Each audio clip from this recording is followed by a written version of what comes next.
Assalamualaikum warahmatullahi wabarakatuh. Perkenalkan, nama saya Anwar Mardia dengan NIM 21101120055. Saya dari jurusan Ilmu Hukum, Fakultas Hukum Universitas Andalas. Baiklah, saya akan mempresentasikan jawaban UAS Ilmu Negara kelas 110 yang diampu oleh Bapak Beni Karisma Rosuli, SHI LLM. Kita masuk kepada pertanyaan yang pertama. Zaman abad pertengahan dibagi atas dua masa, yaitu sebelum Perang Salib dan sesudah Perang Salib. A. Jelaskan perbedaan mendasar ajaran sebelum Perang Salib dan sesudah Perang Salib.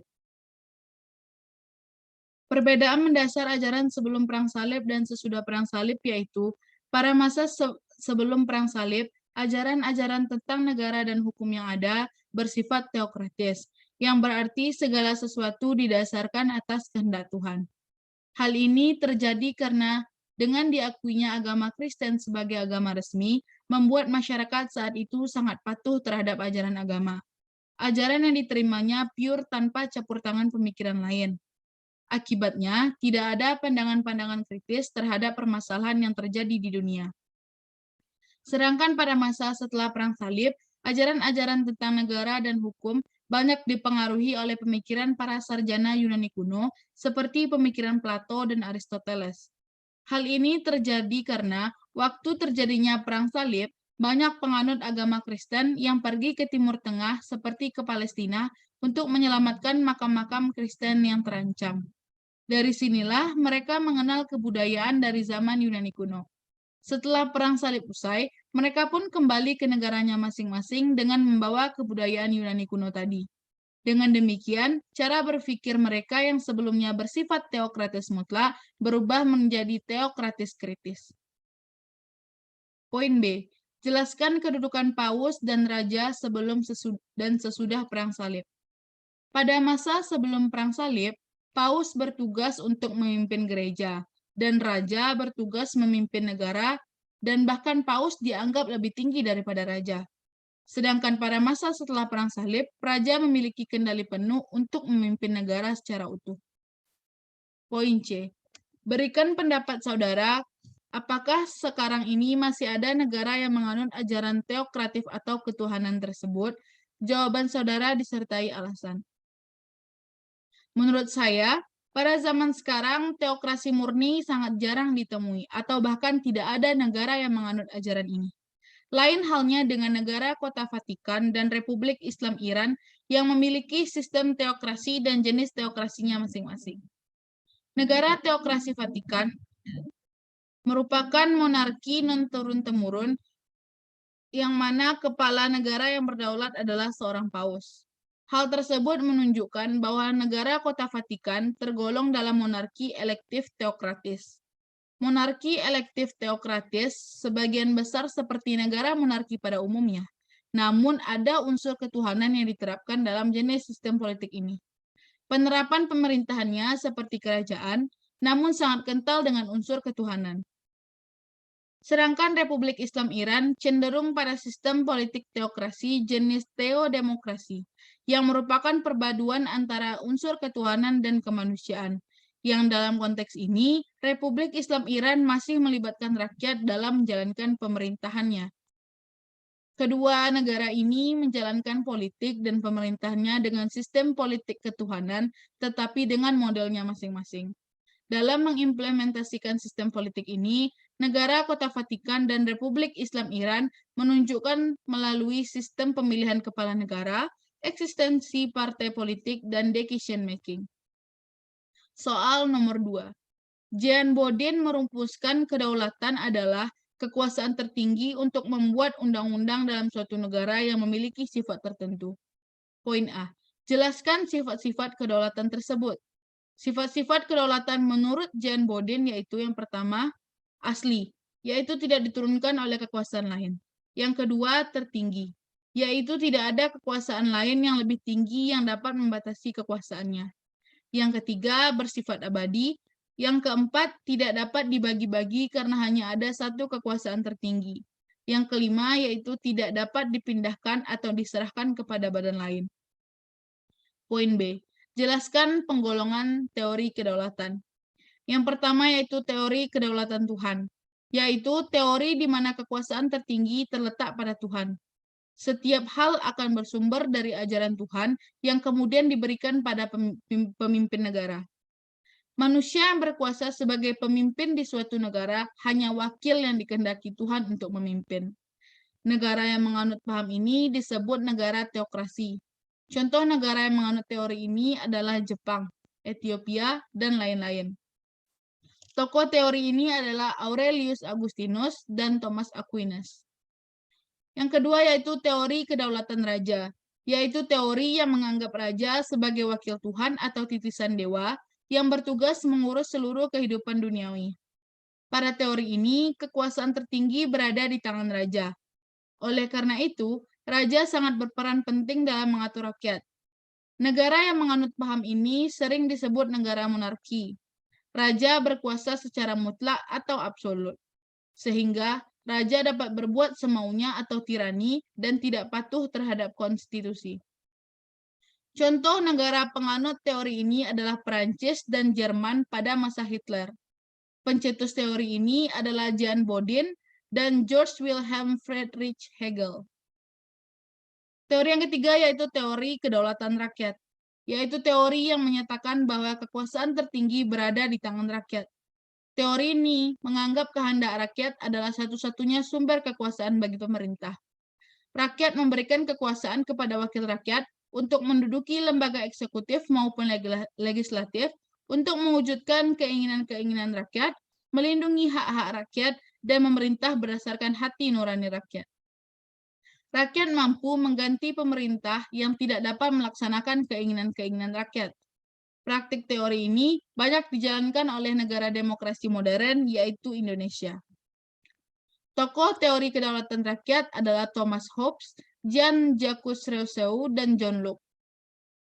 Yang keempat yaitu teori kedaulatan negara, yaitu teori yang menyatakan bahwa kekuasaan tertinggi dalam sebuah negara berasal dari kedaulatan negara. Artinya, dalam wilayah suatu negara, hanya negara yang berdaulat penuh. Tidak ada satupun yang dapat menghalangi kehendak negara. Negara mempunyai kekuasaan yang tidak terbatas. Artinya, negara berhak mengatur semua warga negara, dan semua warga negara harus patuh dan taat terhadap keinginan negara. Biasanya, pemimpin negara yang menganut teori ini adalah pemimpin yang diktator. Contoh negara yang menganut teori ini adalah Rusia pada masa pemerintahan Stalin. Tokoh teori kedaulatan negara adalah George Jelinek. Dan yang terakhir yaitu teori kedaulatan hukum, yaitu teori yang menyatakan bahwa kekuasaan tertinggi terletak pada hukum yang berlaku. Hukum dapat dikatakan sebagai sebuah landasan atau acuan dari kekuasaan dalam negara. Hukum memiliki derajat kekuasaan yang lebih tinggi. Oleh karena itu, negara, pemerintah, dan rakyat harus tunduk terhadap hukum. Kekuasaan negara harus berlandaskan hukum. Maksudnya, kekuasaan yang dimiliki oleh pemerintah itu didapat atau diatur oleh hukum yang berlaku.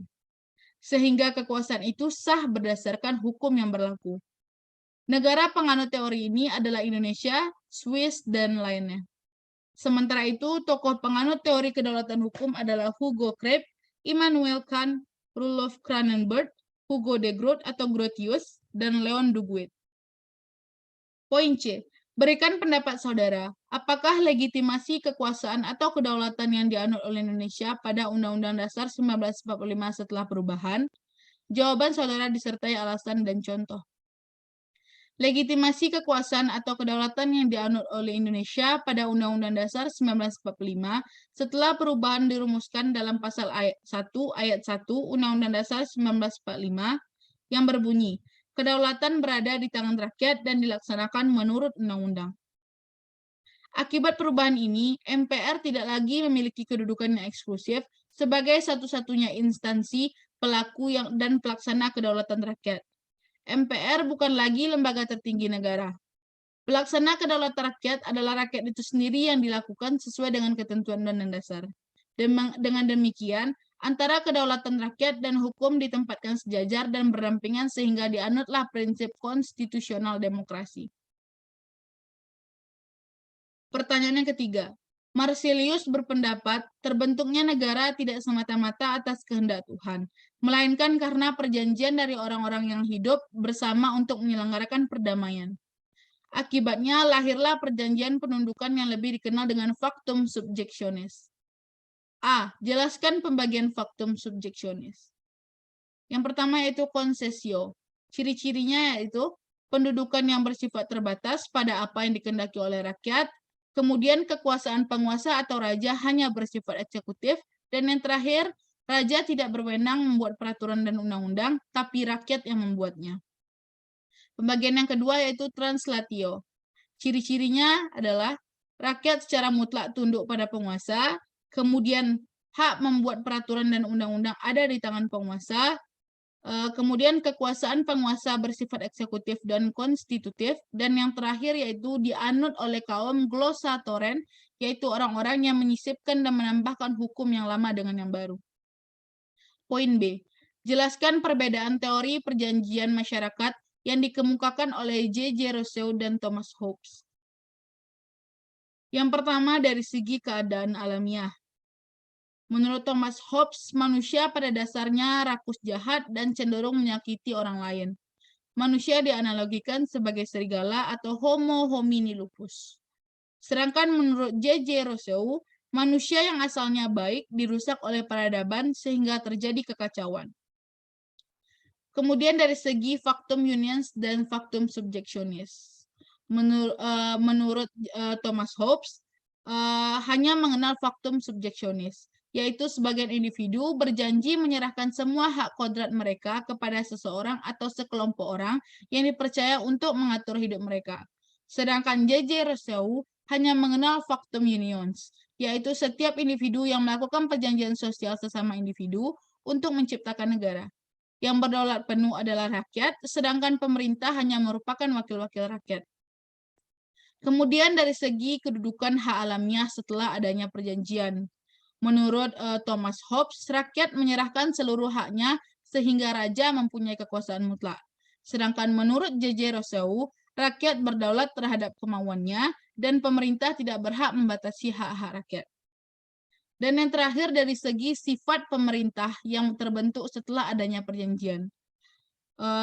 Menurut Thomas Hobbes, yaitu bersifat monarki absolut, sedangkan menurut J.J. Rousseau bersifat demokratis berdaulat. Kemudian yaitu poin C. Berikan pendapat saudara, apakah proklamasi kemerdekaan Indonesia dapat dikatakan perjanjian bangsa Indonesia untuk membentuk sebuah negara? Jawaban saudara disertai alasan. Menurut saya, proklamasi dapat dikatakan sebagai bentuk perjanjian bangsa Indonesia untuk membentuk sebuah negara. Hal itu dikarenakan proklamasi kemerdekaan bisa diibaratkan terbentuk dengan adanya perjanjian atau kesepakatan tokoh-tokoh bangsa Indonesia untuk membebaskan Indonesia dari belenggu penjajahan dan berdiri dengan kaki sendiri tanpa adanya campur tangan penjajah lain.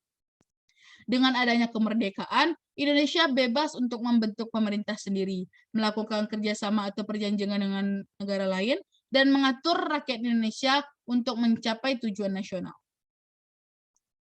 Soal yang keempat yaitu, sistem pemerintahan dan bentuk pemerintahan seringkali disamakan, namun kedua hal ini berbeda. A. Jelaskan penggolongan bentuk pemerintahan. Yang pertama yaitu monarki. Monarki adalah bentuk dari pemerintahan yang dipimpin oleh raja atau ratu atau syah atau kaisar sebagai pemegang kekuasaan negara. Monarki terbagi dalam 3 jenis. Yang pertama yaitu monarki absolut, yaitu bentuk pemerintahan dalam suatu negara yang dikepalai oleh seorang raja, ratu, syah, atau kaisar yang kekuasaan dan wewenangnya tidak terbatas. Contoh negara dengan bentuk pemerintahan ini adalah Arab Saudi, Korea Utara, Swaziland, Bhutan, dan lainnya. Kemudian monarki konstitusional, yaitu pemerintahan dalam suatu negara yang dikepalai oleh seorang raja yang kekuasaannya dibatasi Undang-Undang Dasar atau konstitusi. Contoh negaranya adalah Kamboja, Thailand, Brunei, Oman, Qatar, Australia, Bahama, Belgia, Denmark, Jepang, Jordania, Luxembourg, Malaysia, dan lainnya. Kemudian yang terakhir yaitu monarki parlementer, yaitu bentuk pemerintahan dalam suatu negara yang dikepalai oleh seorang raja dengan menempatkan parlemen atau DPR sebagai pemegang kekuasaan tertinggi.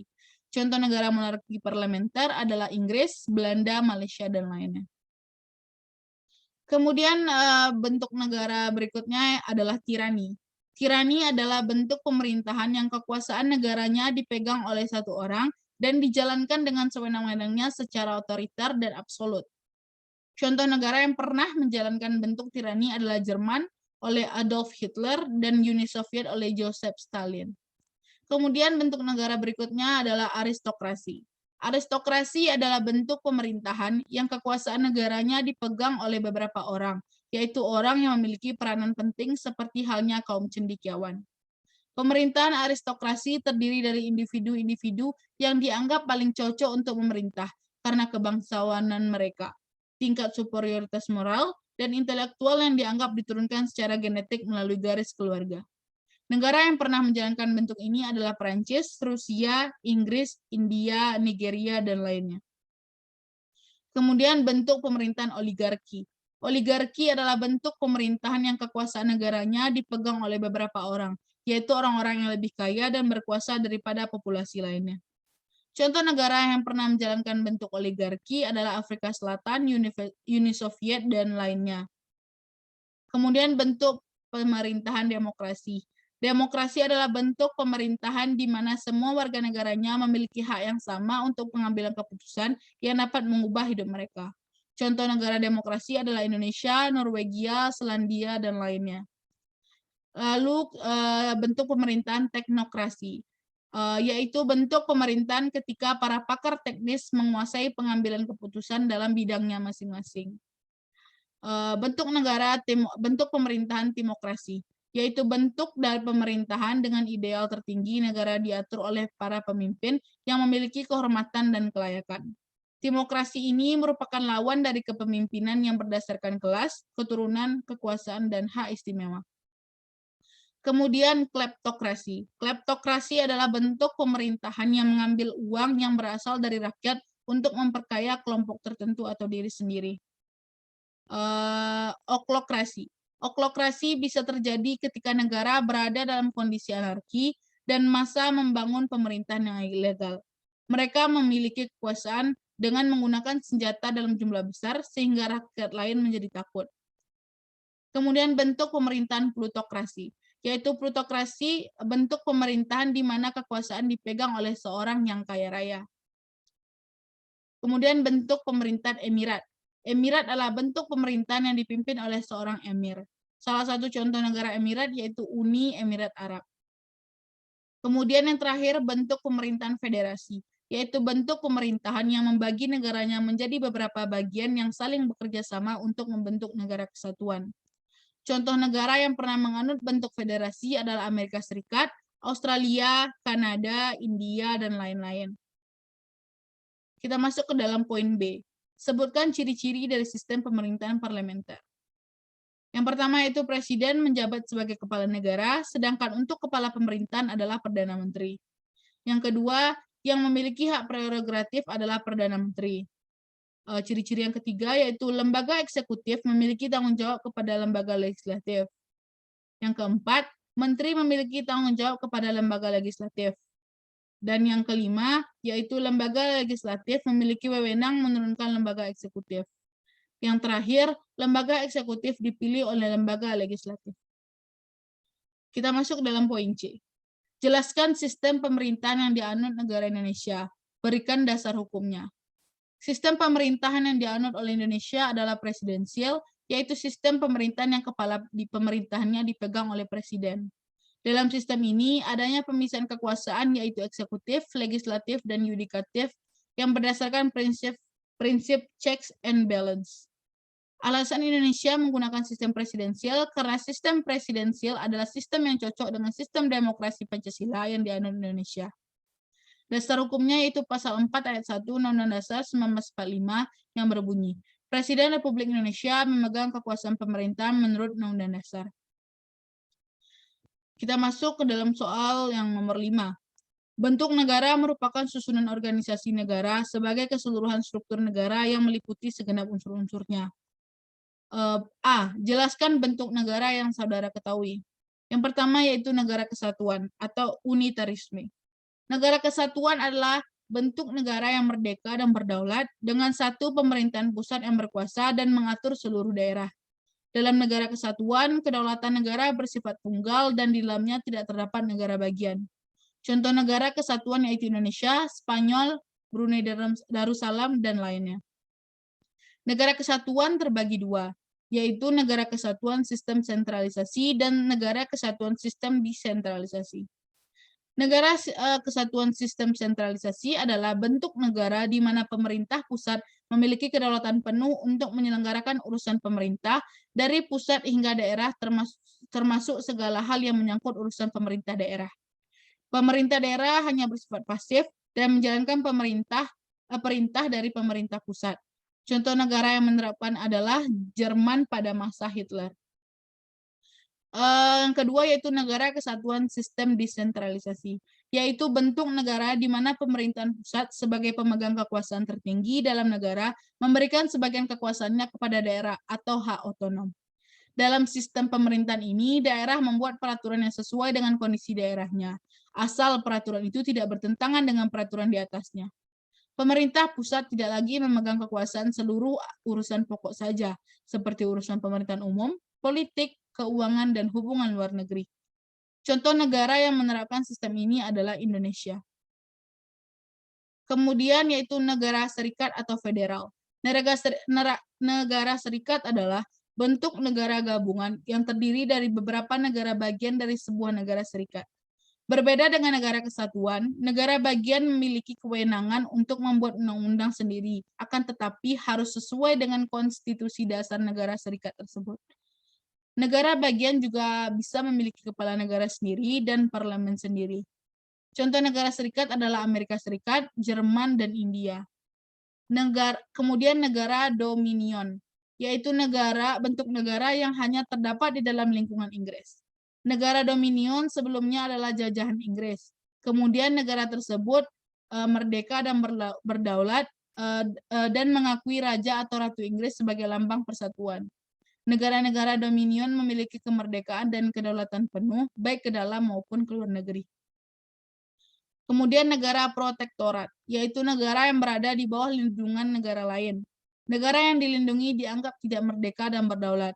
Oleh karena itu, hubungan luar negeri dan pertahanan negara diserahkan kepada negara yang melindunginya. Contohnya itu negara Monaco dan Tunisia yang merupakan protektorat dari negara Prancis. Negara protektorat juga terbagi dua. Yang pertama protektorat kolonial, yaitu protektorat yang mengharuskan negara yang dilindungi menyerahkan segala urusan luar dan dalam negeri serta pertahanan keamanannya kepada pemerintah yang melindunginya. Yang kedua yaitu protektorat internasional, yaitu protektorat yang tetap memperhatikan ketentuan hukum internasional. Urusan dalam dan luar negeri serta pertahanan keamanan negara yang dilindungi tidak banyak tergantung pada negara yang melindunginya. Yang terakhir yaitu serikat negara atau perserikatan negara atau negara uni atau negara konfederasi, yaitu perserikatan atau persekutuan antara beberapa negara dan setiap negara yang menjadi anggota pada umumnya merupakan negara merdeka dan berdaulat. Jadi konfederasi tidak merupakan suatu kekuasaan di atas negara-negara anggotanya. Terbentuknya konfederasi biasanya karena adanya kesamaan kepentingan, dinamika sosial politik global, atau karena perkembangan sejarah. Serikat negara atau negara konfederasi juga terbagi dua. Yang pertama UNIRIL atau Real Union, yaitu gabungan antara dua negara atau lebih yang terjadi pembagian bersama terhadap beberapa lembaga negara. Yang kedua yaitu unipersonal atau personal union, yaitu gabungan antara dua negara yang kebetulan mempunyai raja yang sama sebagai kepala negara. Poin B. Sebutkan kelebihan dan kelemahan masing-masing bentuk negara tersebut. Kita mulai dari negara kesatuan. Kelebihannya yaitu mampu meningkatkan persatuan antara warga negara karena kesamaan aturan. Yang kedua yaitu tidak ada tingkatan pemerintahan yang harus disupport dengan dana pusat sehingga lebih hemat. Yang ketiga, lebih stabil karena sistem ini memungkinkan berbagai suku, agama, ras, golongan, dan gender kerjasama dalam pemerintahan. Yang keempat, sistem negara kesatuan memungkinkan lebih cepat mengambil keputusan. Yang kelima, pemerintah bertanggung jawab atas seluruh pembangunan, sehingga hasilnya lebih merata dan seragam. Kekurangan dari negara kesatuan yaitu tekanan pada pemerintah pusat sangat besar. Yang kedua, pemerintah pusat cenderung menjadi diktator. Yang ketiga, peluang untuk mengetahui kekurangan dan kelemahan kebijakan yang dibuat pemerintah sangat kecil. Yang keempat, mematikan inisiatif di wilayah setempat karena cenderung menunggu instruksi dari pemerintah pusat. Yang kelima, kurangnya perhatian lebih pada suatu daerah dikarenakan negara hanya mengutamakan kesatuan.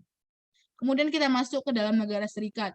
Kelebihannya yaitu kewenangan pejabat daerah lebih luas sehingga diharapkan lebih kreatif. Yang kedua, sebagai perlindungan terhadap tirani.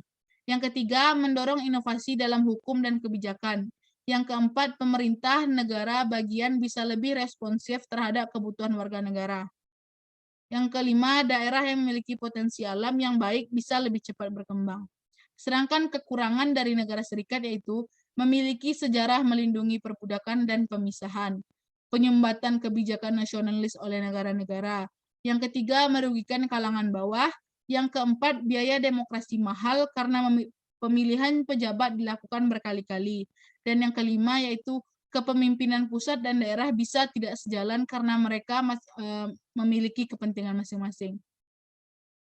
Kita masuk ke dalam negara dominion. Kelebihan dari negara dominion yaitu dapat menentukan sendiri dan mengurus politik luar negeri sendiri, serta berhak dengan bebas dari ikatan tersebut. Kedua, mempunyai kemerdekaan kedaulatan penuh dalam mengurus praktik-praktik baik di dalam maupun ke luar negeri. Yang ketiga, mendapatkan bantuan terutama di bidang ekonomi dari negara induk. Kekurangan negara dominion yaitu setengah berdaulat karena harus mengakui kekuasaan raja atau ratu dari negara induk. Kemudian kita masuk kepada negara protektorat. Kelebihan negaranya yaitu mendapatkan perlindungan dari negara yang lebih kuat. Sedangkan kekurangan dari negara protektorat, yang pertama tidak berdaulat penuh dalam menggunakan hukum nasional, dan yang kedua tidak dianggap sebagai negara yang merdeka. Yang terakhir yaitu negara uni atau konfederasi. Kelebihan dari negara ini yaitu mudah untuk bekerja sama dalam sesama negara uni, dan yang kedua ada sistem tata kelola ganda, yang ketiga ada dua legitimasi kebijakan. Sedangkan kekurangan dari negara uni yaitu rawan konflik politik dan kepentingan, yang kedua negara konfederasi dianggap bukan sebuah negara, dan yang ketiga mereka tidak dapat menetapkan kewajiban hukum kepada warga negara. Dan poin yang terakhir yaitu poin C dari nomor 5, jelaskan perbedaan negara serikat dengan serikat negara kesatuan. Dalam negara serikat atau federasi memiliki kelengkapan dan perlengkapan susunan kekuasaan yang cukup sebagai sebuah negara. Sedangkan dalam serikat negara atau konfederasi hanyalah merupakan badan kerjasama dalam hal-hal tertentu, umumnya mengenai pertahanan dan ketahanan bersama. Selain itu, dalam negara serikat atau federasi, kedaulatan terletak di pusat. Artinya, wewenang dalam negara federasi hanya bisa dilakukan oleh pemerintah. Sedangkan dalam serikat negara atau konfederasi, wewenang dapat dilakukan bersama-sama sesuai dengan pembicaraan bersama. Sekian presentasi saya pada hari ini. Saya ucapkan mohon maaf bila ada kesalahan, dan terima kasih. Assalamualaikum warahmatullahi wabarakatuh.